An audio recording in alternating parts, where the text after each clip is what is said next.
Hello viewers, আসসালামু আলাইকুম। আজকে আমি আমার ছাদ বাগানের ক্যারেট থেকে একটা মেটে আলু তুলব। এই আলু গাছের উপরে দেখুন অনেক আলু ধরেছিল, এখন এই গাছটি একদম মরে গিয়েছে প্রায়। এর নিচের মেটে আলুটা এখন আমি তুলে ফেলব।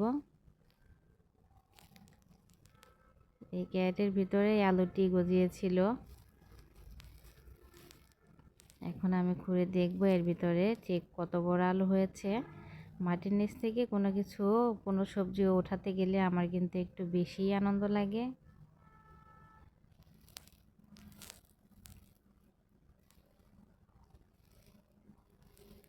আমি একটু একটু করে মাটি খুঁড়ে নিচ্ছিলাম আলুটা বের করার জন্য। এখন এই তো দেখুন বেশ মোটামুটি বড় একটা আলুই আমি পেয়েছি। আমি এতে অনেক বেশি হ্যাপি। আলুটা এখন আমি একটু ধুয়ে নিব।